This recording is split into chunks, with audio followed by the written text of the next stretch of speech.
Hey everybody, Omar here, the Knife Shark Guy, and I am back with another fun-filled video for you. And today we're going to be taking a look at what's underneath this towel. This is the channel where you learn all about customs and Kershaws. And today we're going to be taking a look at a Kershaw.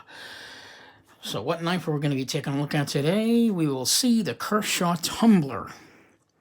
Great little knife. So let's get right into it. First of all, let's start with the good look at him. Here he is, designed by Dmitry Sinkovich, one of Kershaw's latest releases. As you guys know, you saw me do the videos on the Kershaw Highball and the Kershaw NORAD. This would be the third Kershaw knife in the D2 lineup from Kershaw, and this one is really, really special. So let's go ahead and just take a good look at him. Really very nice. I just like to give you guys a good quick look before I talk about the knife.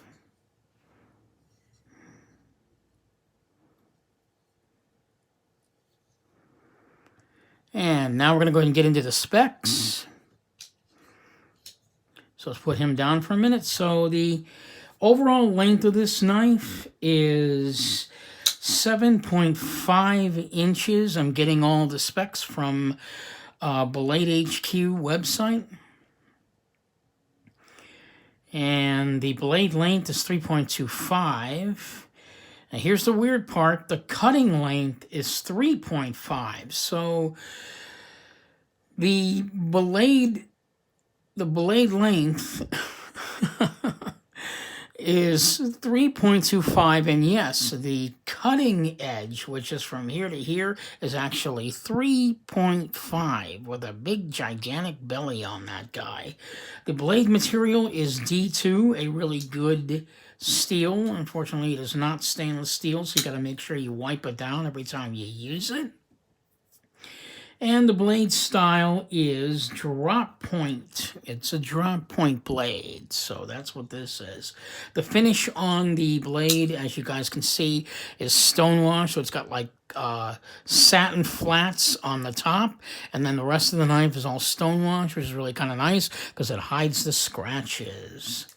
It's got a plain edge. The handle length is 4.5, and the handle material is G10. And it has a sub-frame lock with a deep pocket clip. So let's go ahead and get into some size comparisons before I talk about the knife again.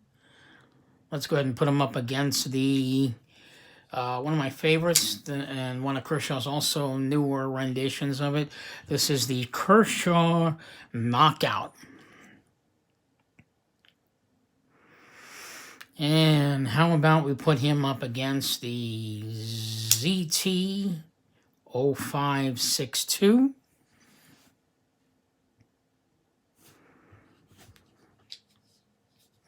And why not up against the Benchmade Anthem? So as you can see, this knife is sort of a medium-sized knife, almost large to medium-sized. I'm going to say it's a medium-sized knife to give you a better shot at it or understanding of that. Let's put it up against a smaller knife, say the Sebenza 21. So we got him sandwiched between the Zero Tolerance 0562 and the Sebenza 21. So as you can see, it is a medium-sized knife. Get that. Perfect. And there you go. So let's talk about this knife. What I like about it, what I don't like about it, what is amazing about this piece. The first thing that you're going to notice on this knife is the action on this piece. The knife runs on KVT ball bearing system. The action is ridiculous on this knife. It is worth, this knife actually costs about $60, and it is worth spending $60 just so you can see just how smooth this knife is. I'll give you a little demonstration here. I just flipped it out. It whips out real quick, and then when you close it, closes like a custom knife. I've never seen a budget knife do that.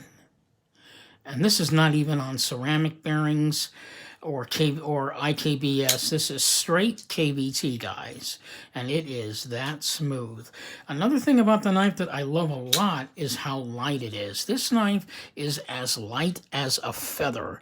This thing weighs roughly 2.4 ounces, which I got off of the Blade HQ website.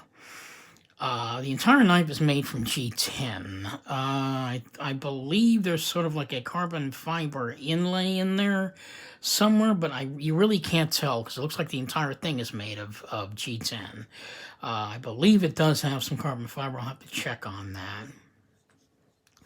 But yeah, the KVT ball bearing system in this knife is ridiculous. The blade shape is beautiful. It is designed by Dmitry Sinkovich. He makes a lot of the ZT knives. He's got a couple of models. I believe one of them is the 0462, I believe. I hope I got that model number right, but it looks pretty much just like this knife. Dmitry Sinkovich is famous for this curve handle that he makes because the ergos on it are really, really good. It just feels great in your hand. And D2 is an amazing steel. It also has a deep pocket clip so that when you put this in your pocket, the knife completely hides in your pocket, so that's a good plus.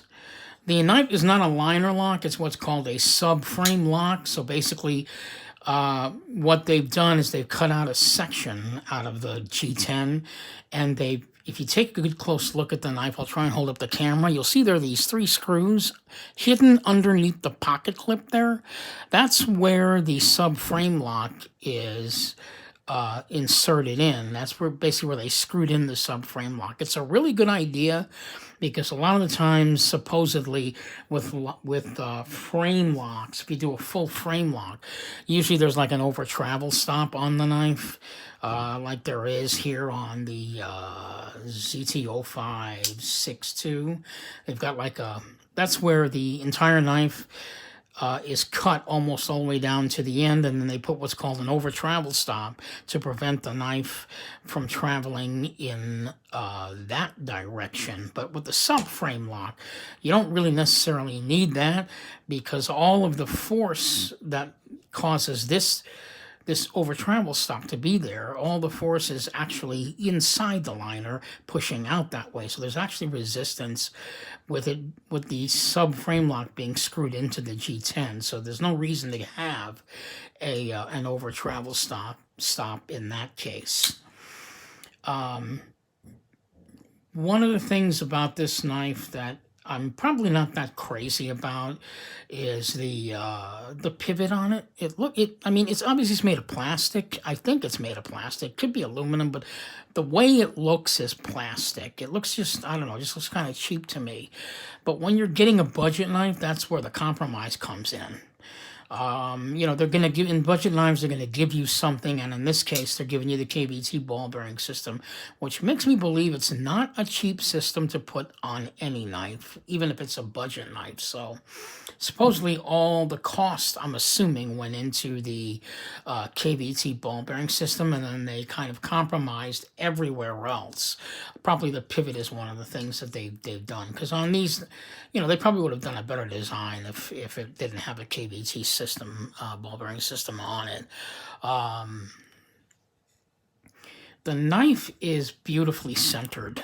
Okay, and this knife is a production knife. It's not a custom, which is why I constantly keep bringing up the action on this knife. It is just drop, shut, smooth. It doesn't even, pause or anything. Let's just give you guys an idea what I'm talking about. This is the Zero Tolerance 0562. Now, this knife is fairly smooth, right? It's a fairly smooth knife. But when you close it, you kind of have to, let me show you. If you were to close it gently, there's a stopping point. See that stopping point? And then you shake it, you have to shake it close. When you close the knife, you have to actually shake close. And this is a ZT. This is not a cheap knife by any means. This knife is roughly about over $200 for this knife right here. So yeah, I mean the action is good though. It's excellent for what it is. But here's the thing, on the Kershaw Tumbler, which is why I'm laughing, this thing is closes just like a custom knife. I didn't even have to stop.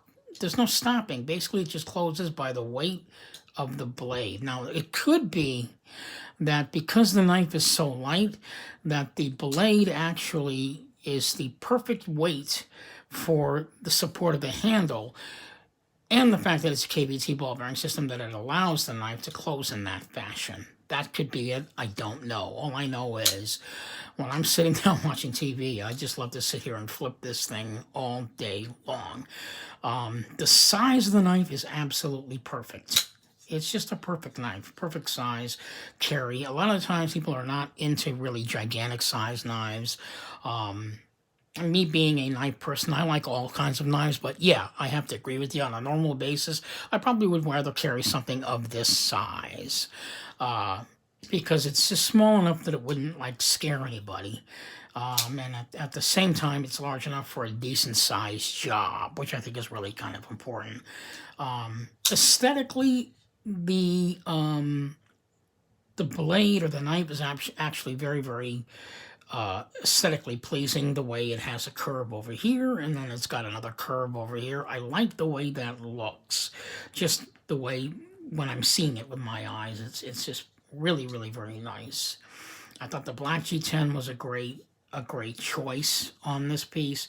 Probably where they skimped out on was probably the pockets hit clip. It just looks, even though it's a deep pocket carry clip, which I like, excuse me, they probably could have done something a little bit better than just this plain old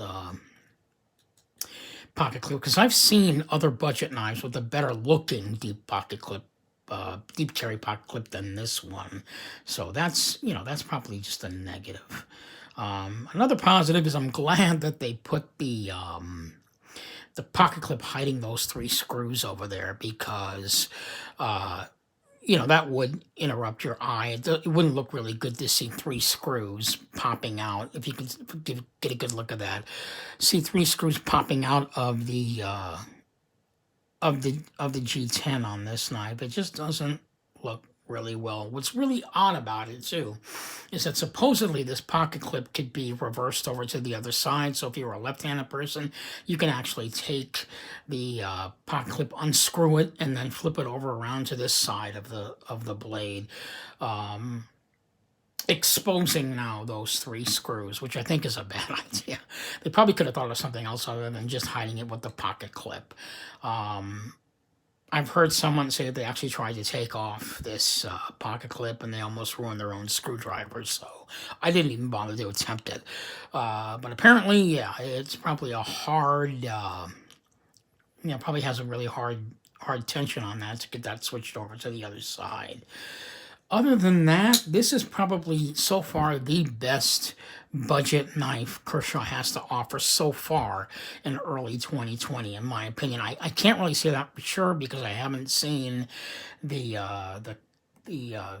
D2 copper matrix. I have not seen that one yet, but although I believe that was actually released last year. But yeah, this would be, out of the 3, I would have to say, or the 4. The 4th one is it's a spring-assisted knife called the Payout, which I probably won't be getting at all.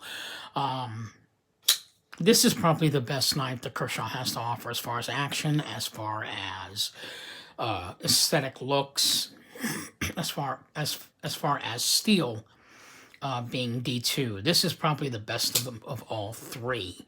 I'm going to bring out the other 3 knives right away here real quick. So this is the Highball. This is the other D2 knife. And then, of course, there's also the Kershaw NORAD.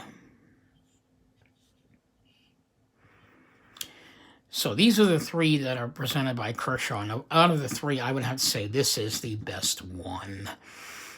Because the negatives on these 2 knives are just too much to overcome. If you want to find out what those negatives are, you can check out my channel on both these knives. I did videos on both of them, so you can check that out. But yeah, the negatives on these 2, I mean, you can live with them, but I don't. But but I don't think you probably would want to if you're not really a knife person. Whereas this one, I can live with the pivot being, looking like plastic. I can live with the pot clip not looking that great. Other than that, there really is nothing else that I hate about it. I love the fact the knife is very, very light. I love the fact that it's made of G10. I love the sub frame lock on the knife. The price is excellent. There's really nothing you can complain about with the knife being under right around $70, $60. You can't complain about that. Again, the highlight of this knife is the action, plus the fact that the flipper on the knife is not so obtrusive. That's another thing.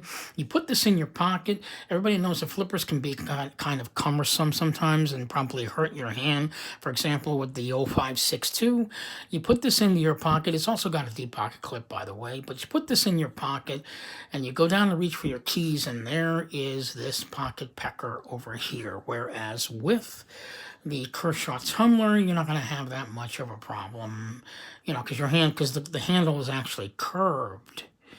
Okay, and there's nothing sharp on that curved edge. Your hand is actually going to miss the flipper almost entirely, so that's kind of good when you go down to reach for your keys. So, don't know what else to talk about with this knife. If you guys have any questions or comments, please, leave your questions and comments. I love to hear questions and comments on my channel. I'm not getting enough of them, so I would appreciate the comments. I promise you I will respond to each and every one that I get. So there you have it, the Kershaw Tumbler. This is a great offering from Kershaw. I definitely would highly recommend this knife. I would recommend it because, number one, it's light. Number two, the action is incredible. Number three, it's D2 steel. And number four, it is only roughly around, at the highest price point, probably $75. It's under $100 no matter what. That is a good buy for D2 steel. Like I said, I'm really beginning to believe that Kershaw is now stepping up to the plate and presenting more knives that are middle of the road. In the early days, when ZT was first starting out back in 2012, they were actually using Kershaw to promote zero tolerance. So what they would do is, let me get both these knives out of the way for a second. What they would do is they would probably present you with a Kershaw knife with, say, you guys probably seen this pivot on a lot of the ZTs. They give you a really good shot of that pivot right there. And next thing you know, you go out and buy a Kershaw, but then maybe a couple of months later, you'll wind up getting your first high-end knife, zero tolerance. Probably because you saw the carbon fiber on the knife and you wanted more carbon fiber. Maybe you want to see the knife in titanium, so they would have a higher quality version of a ZT knife that looks somewhat familiar, or at least somewhat resembling this knife here. That's basically what Kershaw was doing back in the early days. But now they're beginning to realize that zero tolerance is now standing on their own and no longer needs to use Kershaw as much as a promotional tool. This is all my opinion, of course, but I could be wrong. But it always seemed to me that there was always something on a Kershaw knife that eventually wound up on a ZT. So go figure. So once again, this is Omar, the Knife Shark Guy, signing off, hoping you'll find this fantastic piece of sharp art in your collection. One last word. By the way, I will be selling both of these knives. Not this one. This one I'm keeping. This one I will be selling both these knives on eBay. And, if by any chance you happen to see this video and you want to comment and maybe make me an offer on either one of these knives, I'll be more than happy to consider your offers on this. In any case, once again, this is Omar, the Knife Shark Guy, signing off. And I'm going to go ahead and close out with the Kershaw Tumbler, which is really a fantastic buy with great action, good steel, pretty decent materials. Yeah, the pivot doesn't look all that great, but that's okay. It is a subframe lock, so that's definitely a plus, with a deep pocket carry clip. So there you have it, the Kershaw Tumbler in the Knife Shark on the Knife Shark's opinion on that. Great knife overall, great ergos. Everything on this knife, there are more pluses on it than there are negatives. The only thing I don't like about it is the pivot. So this is Omar the Knife Shark Guy signing off, hoping you'll find this fantastic piece of sharp art in your collection. Thank you so much for watching, guys. You guys have a great evening and stay safe out there.